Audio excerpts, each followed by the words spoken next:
You don't need to actually invent something. You don't need to be the first to bring something to market that's never existed. That's risky, and that's time and resource intensive. Rather, the shortcut is to combine already existing components in new ways that unlocks unprecedented value.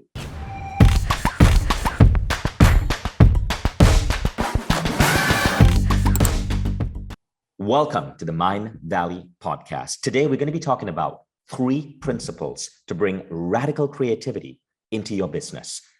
The world is going through so much change right now, and with the right principles of thinking about creativity, we want to make sure you don't miss the boat.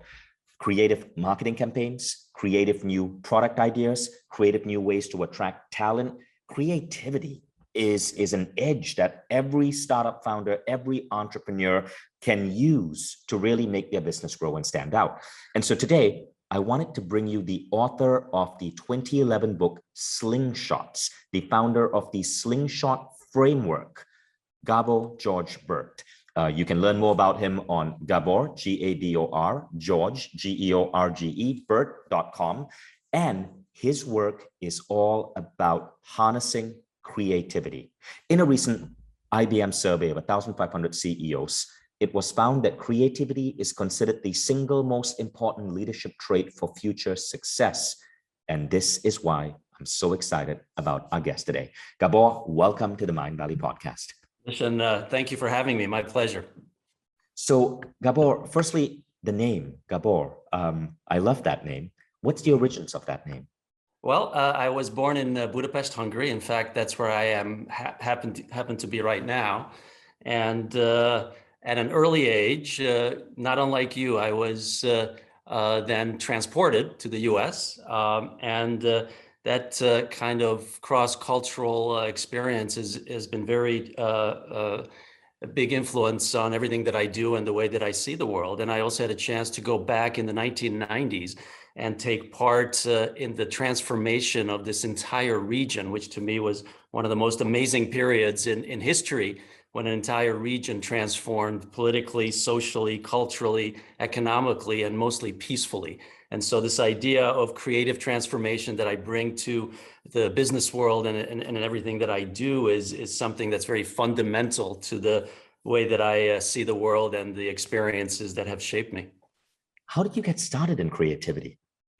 Well, I think that's really the root of it is that when I was brought to the U.S. at the age of 12, I was completely uprooted from my comfort zone. And when that happens to you, you establish this real innate sense of curiosity and not accepting boundaries, but asking the what if questions, and then looking at differences in different parts of the world and using that to leverage to say, how can we establish commonality? What are the things that drive success and enchantment and empowerment for people across cultures, across societies, and across businesses? And that's really at the core of, I think, my passion for this.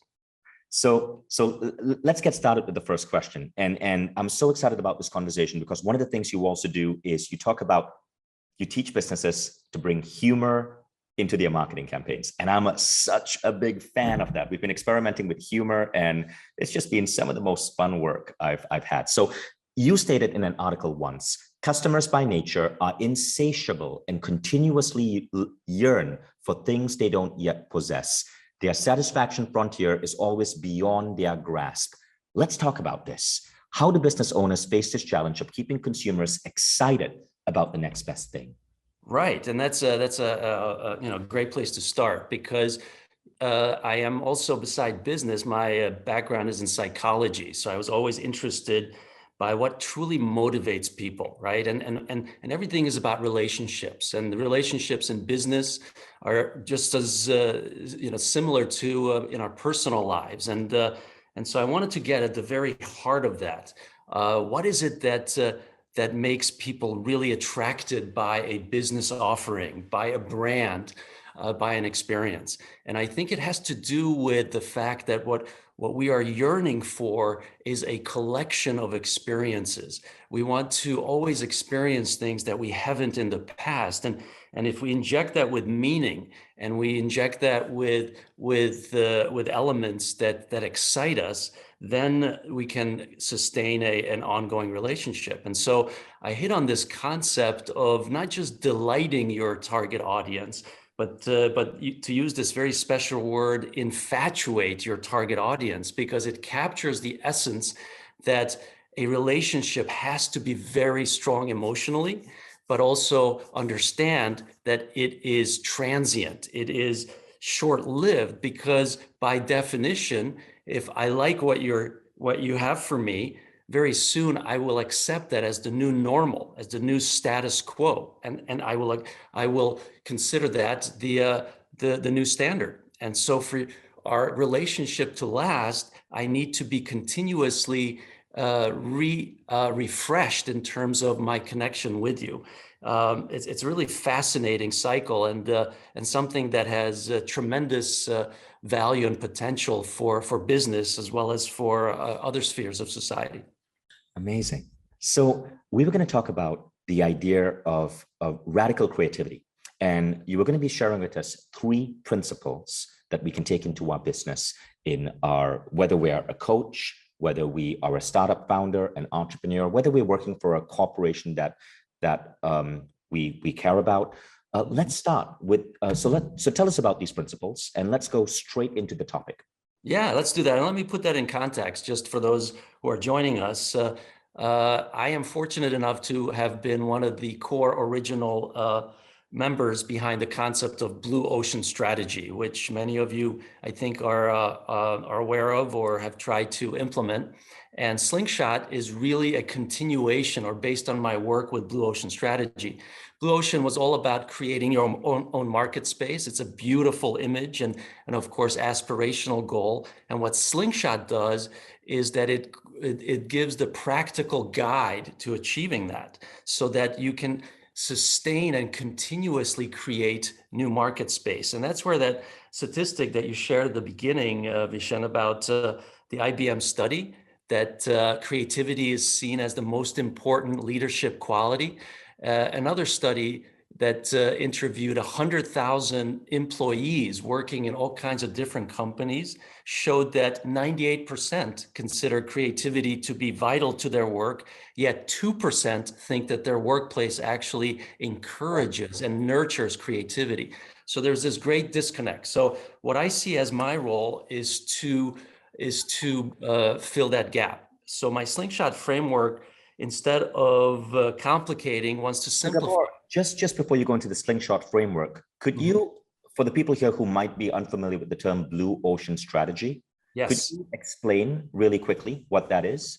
Absolutely. So blue ocean strategy, as the image is kind of a wonderful way of communicating, implies that you are creating your own market space. So you're breaking away everybody else who is competing in what we call red ocean, which is bloody, cutthroat, everybody doing the same thing and trying to beat the competition rather than focusing on customers. When you can differentiate and exit that space and create your own, that's what we call blue ocean. And some of our more visible examples included Cirque du Soleil, that you might be familiar with, as well as Yellowtail Wines. And so that's the essence of blue ocean strategy. I drink Yellowtail wine. How did they create a blue ocean for themselves? It was very interesting, because they entered an incredibly saturated market space. I mean, the US wine market and industry has thousands of players and dominated by just a few top ones.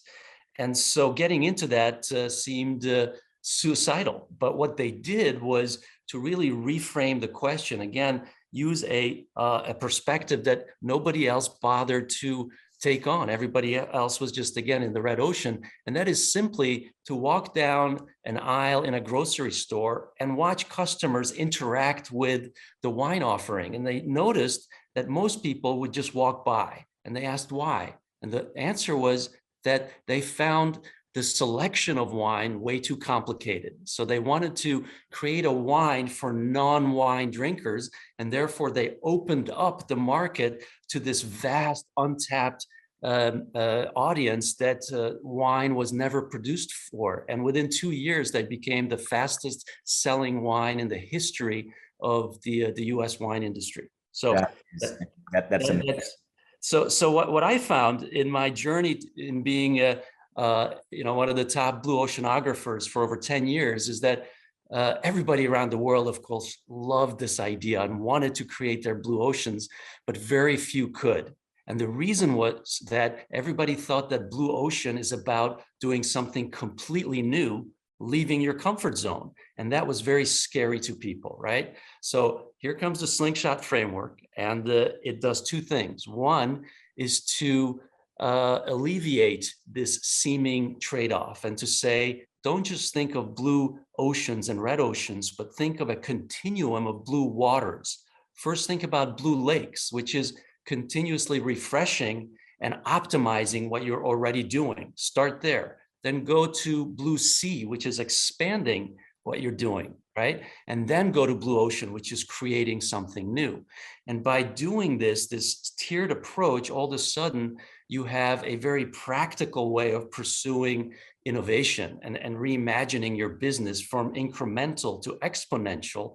And I love the water imagery, because you can start out with a blue lake idea, but it opens the way to a blue sea, which flows into a blue ocean, right? I love that. And the other thing that and this is why my whole platform is called Slingshot, is because I think that by nature, we are all creative. And the proof of that is that was our natural state as children.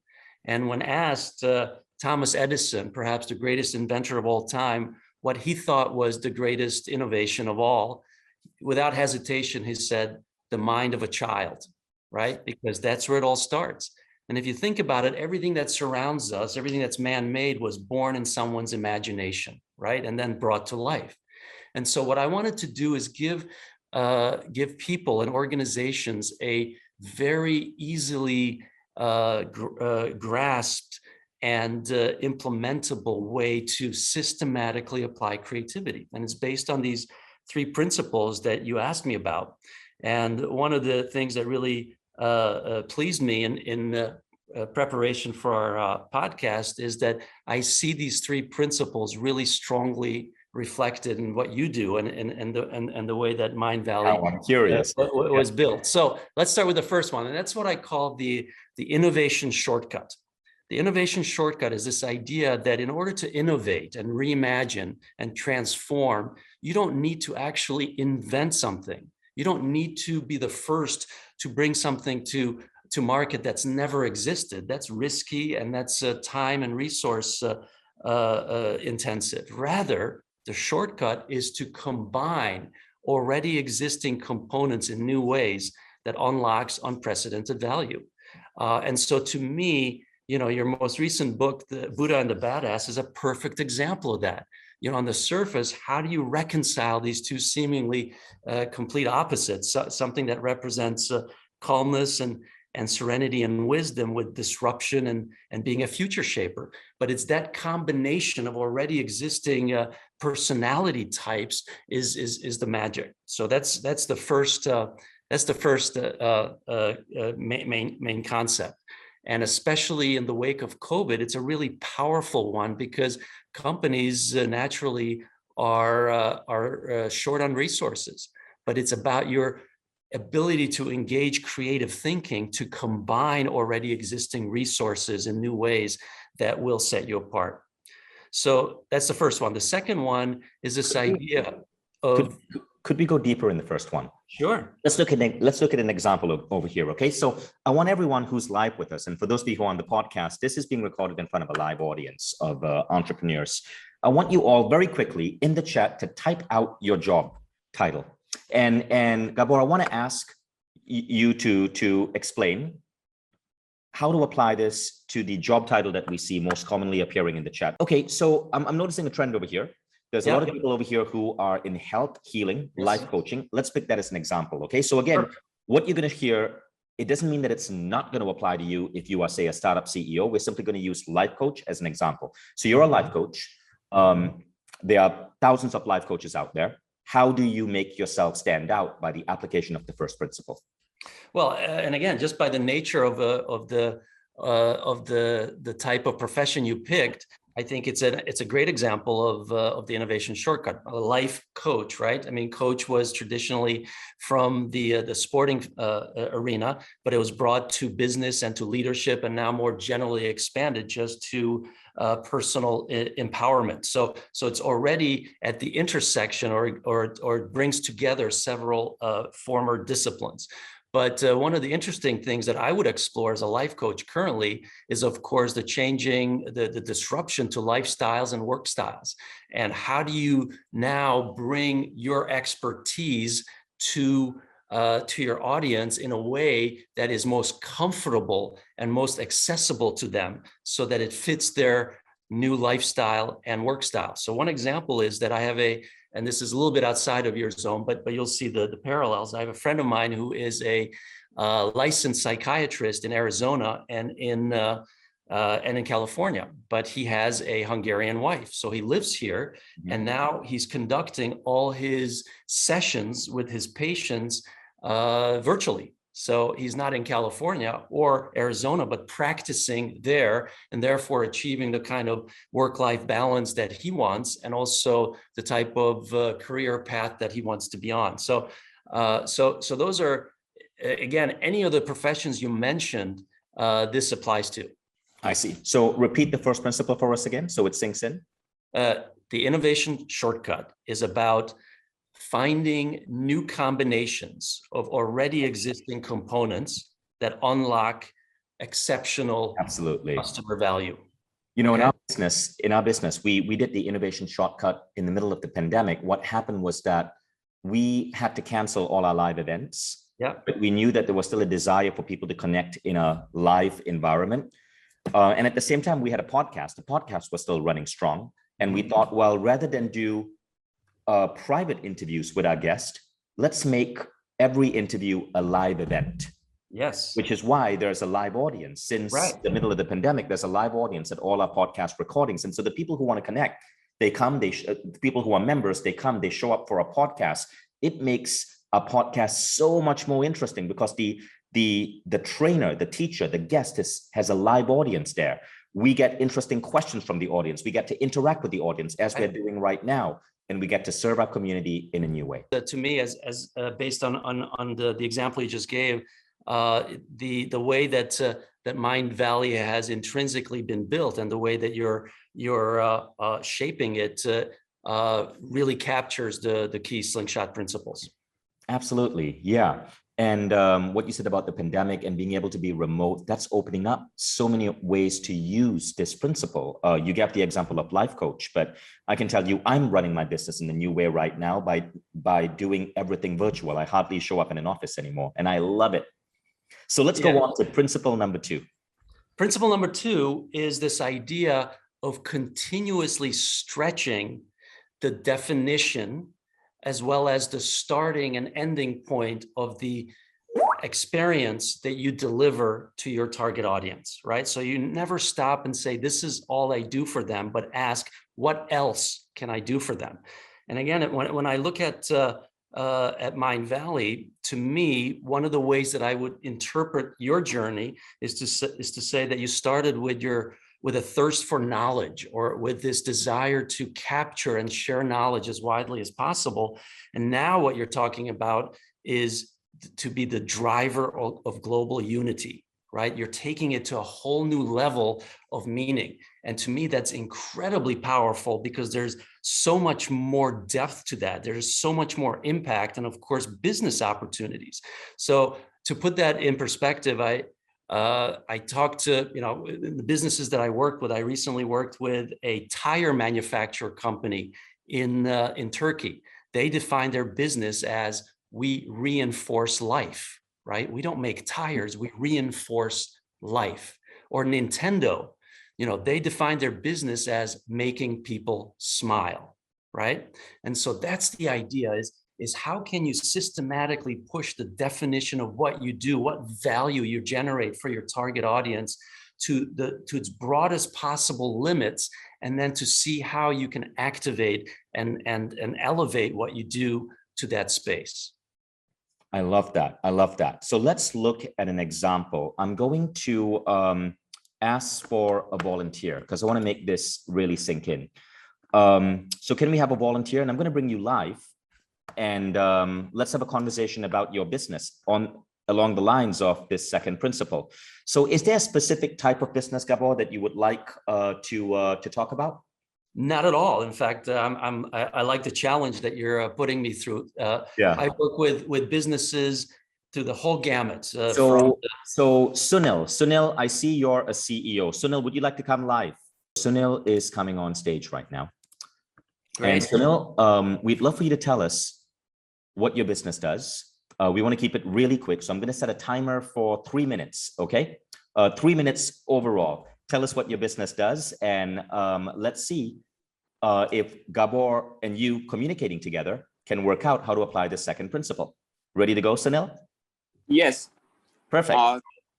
So yes, I'm an ex-employee of Microsoft, and I quit Microsoft to become a triathlon coach, and I started Men in Fitness Systems. And the tagline for my business is Mind, Body, Habits.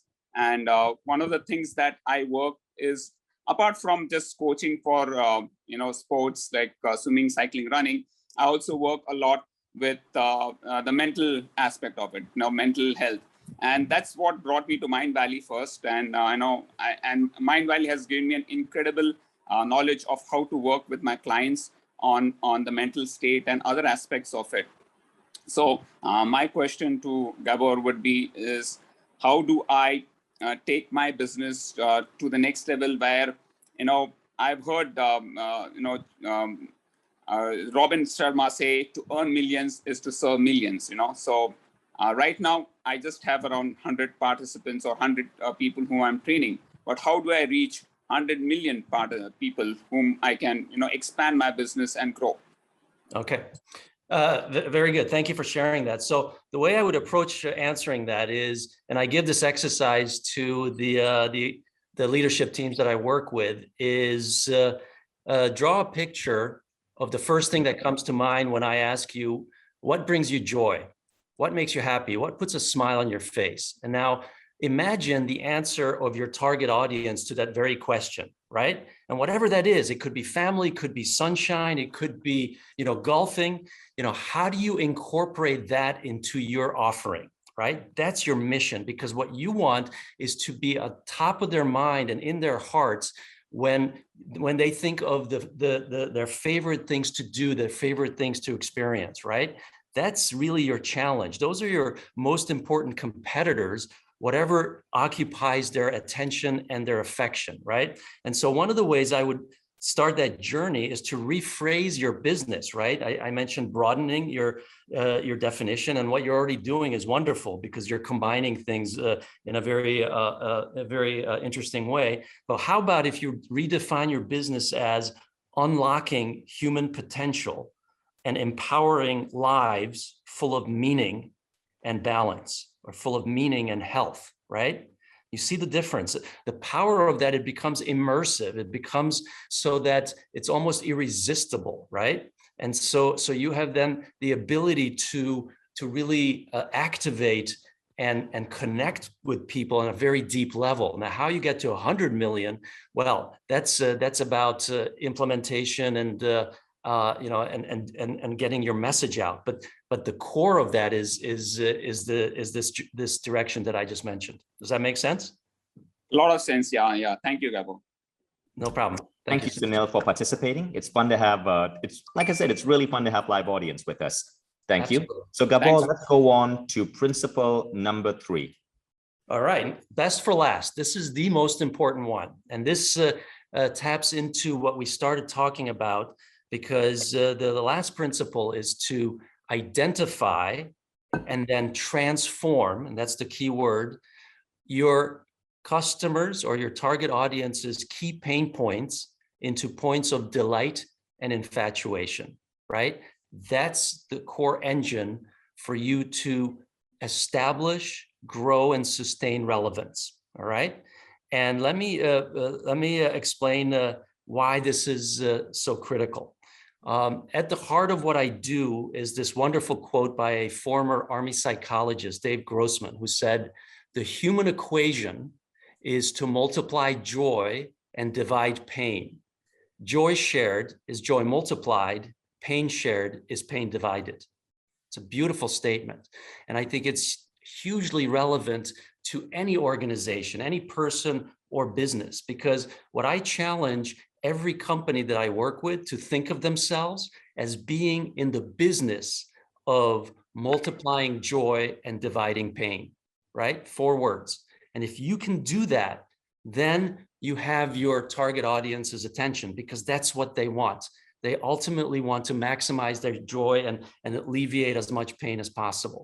And so again, with Mind Valley, to me, the example is that, you know, you tapped into in similar ways that I do from a corporate side, this notion that a lot of people may be directionless, may feel that they're underachieving, may be lost and uninspired, and you take that and you're not just alleviating it, but you're transforming it into making people into future shapers, into making people high achievers. And to me, that's exactly the point of this final and most important principle. Love it. Could you, so let's talk about that third principle. Let's pick another business as an example, okay? Okay, so Bianca is the community manager for Mind Valley. She's also the 11-time World Karate Champion. And yeah, 11-time World Karate Champion. She looks gentle, but she can totally kick your ass. Now, Bianca, you were saying at one point you wanted to start a karate school, or hypothetically, let's say there's a karate school. Let's see how we can apply principle number 3, take the chair. Okay. So yes, in the case that I would like to start a coaching business, let's say for sport and nutrition and teaching people from around the world, even online and in person, how can we do this in a very successful way so that the people can get most of it?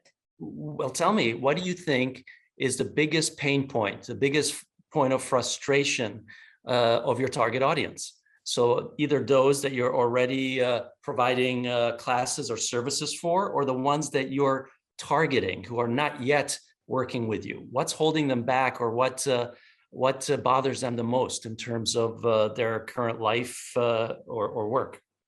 I would say their own drive, about having that ability to get into the workout without needing too much motivation. So the lack of motivation would be. Okay.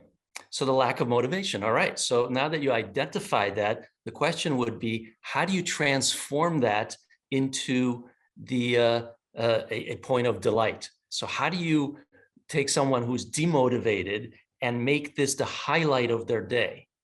That's your business challenge. And while you're thinking about that, let me give you an example. So there is a mother and child who drive together to work, right? And for both of them, this is the low point of their day, because it's usually dark in the morning, it's very early, they're not in a good mood. Until one day, the mother decides, you know, what if we actually transform this into a highlight? And she buys a self-study tape to learn Italian, right? And so the two of them start to make use of this previously dead time and start to learn Italian together. And now it becomes the highlight of their day. They look forward to it. And in fact, the summer coming up, they're going to take a trip together to Italy. Of course, the pandemic assuming it allows for that as a result of that. So you see, that's the same logic that I would apply to this idea of taking something that may cause people to lack motivation and injecting it so it becomes the highlight and what excites them. So what might you do that in that direction? Yeah, and I was thinking right now, even for people that already start, there are a lot of people who give up on almost everything in their lives. But let's assume we're talking about this sports industry. How can we make these people stick to their goals more than ever? Because it's also health involved. It's not only movement. So I can think of one idea there, because I used to study martial arts. And one of the things that kept me going back to martial arts class was the friendships. So my martial arts instructor would have trips with everyone else in the class. For example, we went to Disneyland together. And so there was this bond, this connection, this friendship. So you want to show up to class because you were going to be reconnecting with your friends, and that would bring you joy. Would that be an example? That would be. And I think another direction, because Vishen, you referenced this, and this is something perhaps we still want to kind of come back to, is humor, right? So martial arts is traditionally seen as something very serious, right? It's about self-defense and discipline, and I get that, and it should be, but it doesn't mean that, again, also taking advantage of the innovation shortcut, that you can't inject an element of humor right at the beginning of class or afterwards, or the way that you're filming people or telling stories and all of that, right? And imagine the power of that, right? So that people who may see and feel demotivated because they say, I just had a bad day, more discipline or seriousness, that's not what I want. Now, all of a sudden, they see it also as an outlet to laugh, to share, funny stories together. So that's the idea. That's beautiful. Thank you. Okay, I really thank like you so that much. idea. Thank you for volunteering. Sunil, Bianca. So Gabor, could you repeat really quickly the 3 principles? Absolutely. So the 3 key principles, and again, I can tell you how powerful these are, because companies that I work with on average increase their growth trajectory by over 300%, right? So these are the core principles that I think are at the heart of growth and relevance. The first one is to take advantage of the innovation shortcut. And that is to look to combine already existing resources. They could be inside your company or outside of your company in new ways, new combinations that unlock unprecedented customer value. Okay, that's number 1.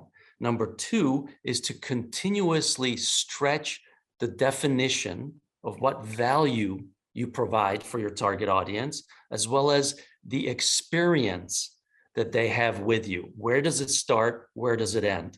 The more that you can extend, the more that you will immerse them in your offering, right? And the third and most important is to continuously identify and transform the key pain points of frustration, disconnect of your target audience into points of delight and infatuation. And because there is no limit to pain points, by definition, if you remove one, something else will become the weakest part of their experience. You have a continuous motor, a continuous engine to reimagine your business. So those are the 3 key principles. So I'd like to go into the next topic that I was really thrilled to be speaking to you about, and that is injecting humor into your marketing. Yes. We've never had a speaker discuss this before, but I'm curious to go in that direction. Let's talk about that. Yeah, so the kind of image that I use is the following. Imagine that your organization is like a vehicle, right? And let's say it's electric powered, but in order to, what your mission is to guide it towards ongoing relevance, right?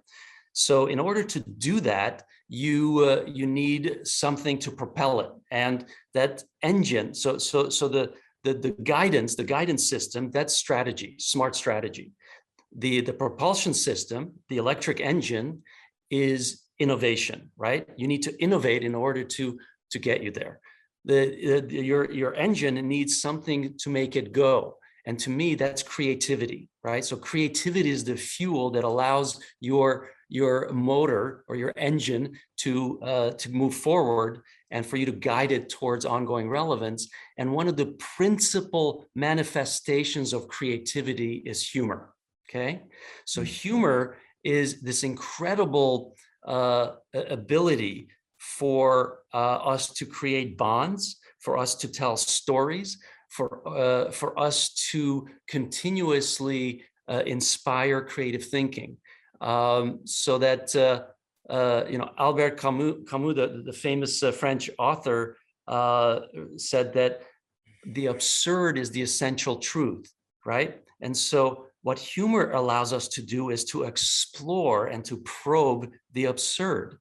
And if we go back 30 years, if someone said to an ordinary person, what do you think of mobile phones? They would have laughed because they would seem so absurd. At the time, phones were attached to things, whether it was your office wall, your home wall, or your car, right? And places had phone numbers. People didn't have phone numbers.